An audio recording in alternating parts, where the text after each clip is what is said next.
All right, here we go with 75% boards or better with bridge teacher Mark Nehs. This one was a lot of fun. I don't condone the bidding. This was played in ACBL BBO Club Championship game yesterday. My partner's three heart bid was a bit questionable, showing a strong hand.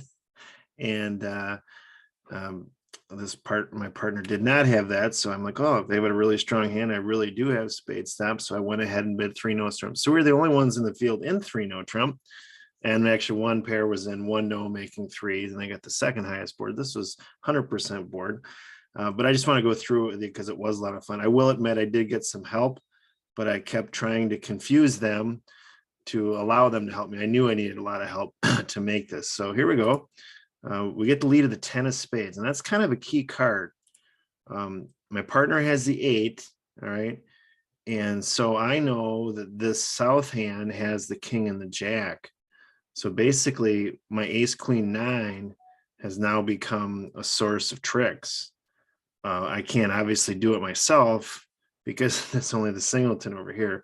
So I'm going to have to, so the whole time I'm thinking, how can I get south to lead?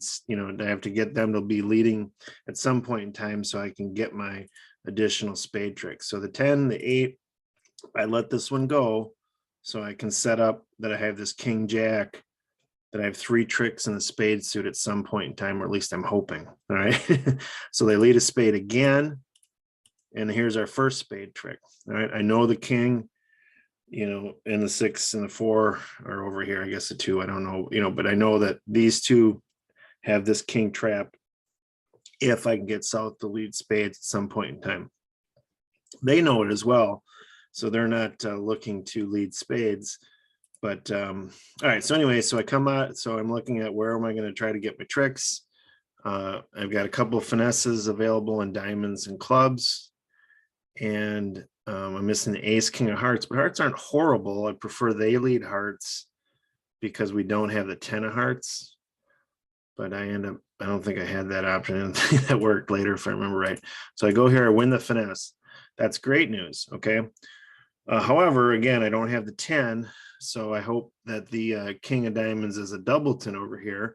And I find out it is not. In fact, it was a singleton diamond over here. So now North becomes a hand that I need them to lead. This hand will not be able to lead diamonds, but I can't lead diamonds because I'm done with tricks there. They have the king 10 around my jack. So diamonds are now done. So that didn't work.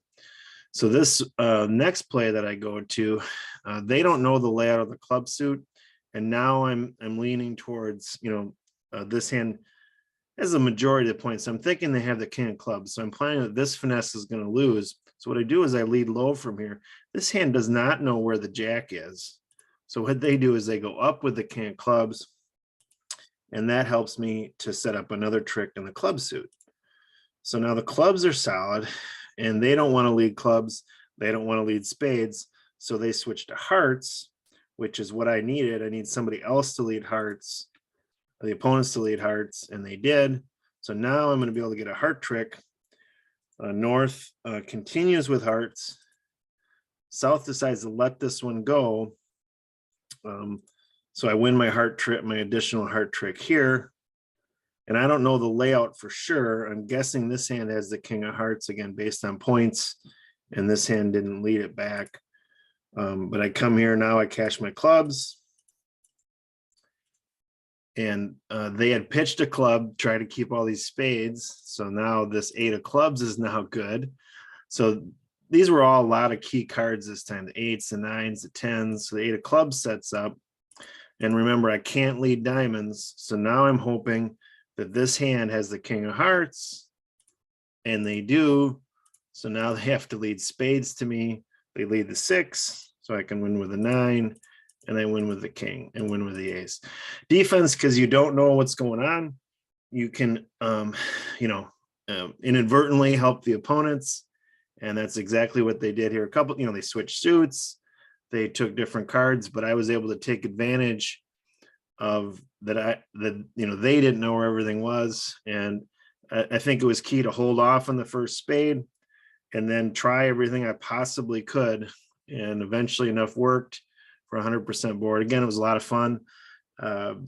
Whether it was played the right way or not, I don't know, but I figured it was one of those where you can envision where every card spot was, and then you and play it accordingly for the way to make it. And sure enough, it worked. So it was great. Hopefully you learned something.